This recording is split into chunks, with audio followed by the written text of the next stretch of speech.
How many times in life does it happen that someone realizes another person's value only when that person is gone? Yesterday he confessed to his friends that you're irreplaceable. He understood your worth only after losing you. And this is a lesson Carl Jung explored deeply through the psychology of the unconscious.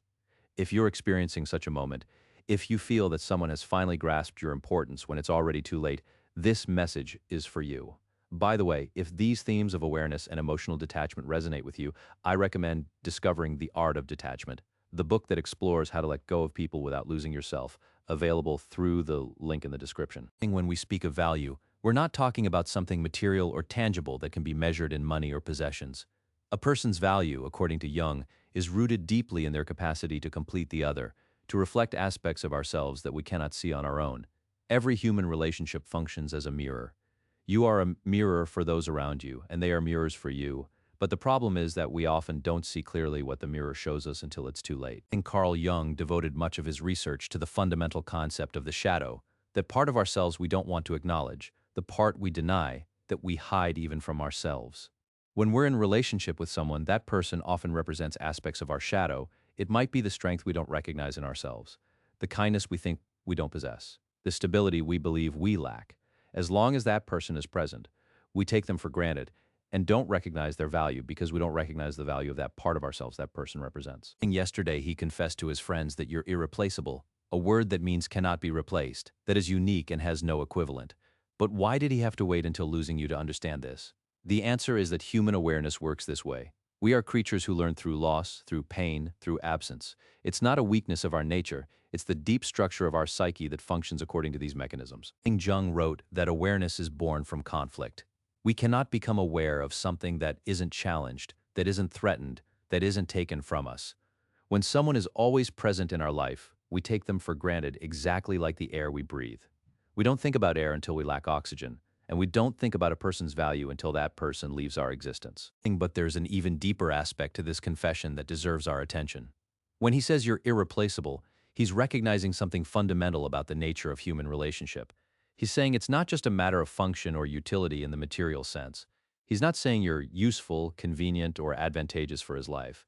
He's saying you're irreplaceable. And this is a recognition of the soul, not of the rational mind that weighs pros and cons. According to Jung, every meaningful human encounter is an encounter between souls, not an encounter between two people playing social roles like in a theatrical comedy. It's an encounter between two beings who recognize each other at a deep, unconscious, and mysterious level. When two people truly meet, it's not a random occurrence of life. It's what Jung calls synchronicity, a meaningful coincidence that reveals a connection deeper than what the rational mind can fully comprehend. When he confessed to his friends that you're irreplaceable, he was acknowledging this spiritual synchronicity. He was saying that your meeting wasn't random in its essence, that your relationship had a meaning that goes beyond surface appearances. And this meaning became evident only when the relationship was lost and the absence created an empty space in the soul. Now, the question we must ask ourselves is this profound one. How can we recognize someone's value before losing them completely? How can we become aware without having to go through the acute pain of loss? Jung doesn't offer an easy answer because there is no easy answer to this question, but he offers a valuable direction for those who want to grow. The direction is shadow integration. If we can recognize the parts of ourselves we deny, the parts we unconsciously project onto others, then we can begin to see others more clearly. If I recognize that I need stability, I can appreciate the stability someone else offers me generously. If I recognize that I need love, I can appreciate the love I receive every day. If I recognize that I need true understanding, I can appreciate those who understand me deeply. But this requires constant and demanding inner work. It requires the willingness to look within ourselves, to face our hidden fears, our deep insecurities, our human weaknesses. It's not pleasant work to undertake. It's the hardest work a person can do in their conscious and unconscious life. But it's the only work that leads to true transformative awareness. When he confessed to his friends that you're irreplaceable, he was probably also confessing to himself that he failed at this fundamental inner work. He failed to recognize your value while you were still present in his daily life. He failed to do the inner work that could have brought him to this awareness before the devastating loss. And now, in loss, he's finally seeing clearly what he didn't want to see before. But there's authentic hope in this late confession. The hope is that this awareness, even though it arrived late, is still a true awareness. It's a significant step toward integrating the shadow into his own being. It's a step toward a deeper understanding of himself and of the complex nature of human relationships in their most authentic aspect. Jung said that the second half of life is when people begin to do this transformative inner work. In the first half of life, we're busy building the ego, creating a social identity, achieving external and material goals. But in the second half of life, if we're fortunate, we begin to ask ourselves who we really are beyond the masks, what we truly want deep in our hearts, what it truly means to live a conscious life. The loss of someone we love deeply is often the powerful catalyst for this radical shift in perspective. It's the moment when the ego can no longer protect us behind walls of denial, when our psychological defenses collapse completely, when we're forced to look within ourselves without filters. And in that vulnerable moment, if we're willing to look, we can begin to see reality clearly. So when he confessed to his friends that you're irreplaceable, he was doing much more than making a simple superficial statement. He was beginning a profound process of personal transformation. He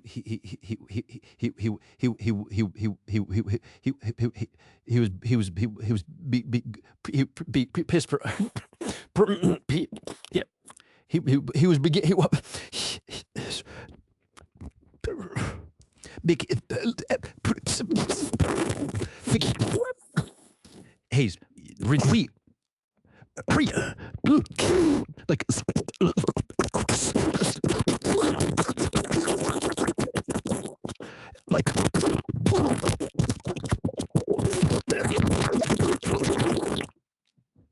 come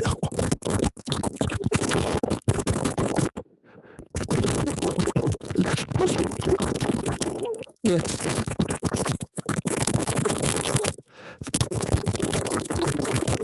Pretty.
But what does all this mean for you in your personal and unique situation? If you're the person who was lost, what does it mean to know that someone has finally understood your authentic value? It means that your pain wasn't completely useless in the grand scheme of things. It means that your presence in this person's life had a profound and lasting impact, even if it wasn't recognized in the present moment. It means that you actively contributed to their awareness, their spiritual growth, their inner transformation. And if you're the person who lost someone dear, what does this late awareness mean for you? It means you have a real opportunity to learn vital lessons from this intense pain. It means you can use this awareness acquired through pain to change how you see others, how you appreciate others, how you love others in the present and future. Carl Jung wrote profoundly that the meaning of life is not found in the constant pursuit of happiness as the ultimate end, nor is it found in the pursuit of pleasure or comfort, but rather in the pursuit of true awareness. Happiness is a natural byproduct of awareness, not its primary goal to pursue. When we become authentically aware, when we integrate the shadow into our being, when we recognize the profound value of what we have, then happiness arrives naturally and spontaneously. But this awareness doesn't come easily like an unexpected gift from life. It comes through acute pain, through devastating loss, through inner conflict.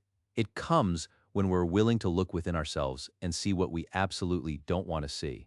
It comes when we're willing to openly admit that we were wrong, that we took important people for granted, that we lost sight of what was truly important in the chaos of daily life. Yesterday, he confessed to his friends that you're irreplaceable.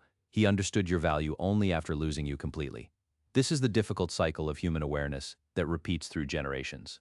It's not a pleasant cycle to go through, but it's the cycle through which we truly grow, through which we learn the most important lessons, through which we become truly human in the profound sense of the term. The lesson we can draw from this universal story is simple but profound in its teachings. Don't wait to lose someone to understand their authentic and marvelous value. Don't wait for the devastating pain of loss to become aware of the reality surrounding you. Begin today the inner work you'll do for the rest of your life. Begin today to recognize the parts of yourself you systematically deny. And begin today to appreciate the people who surround you in this moment of your life. Begin today to live consciously, not mechanically, with attention to every passing moment. Because the true tragedy of human life isn't loss itself, however painful it may be.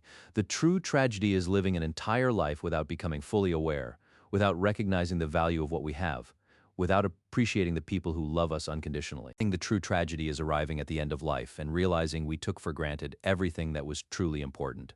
But if you listen to this profound message, if you seriously reflect on these words I've shared, if you begin today to do the necessary inner work, then it won't be a tragedy for you.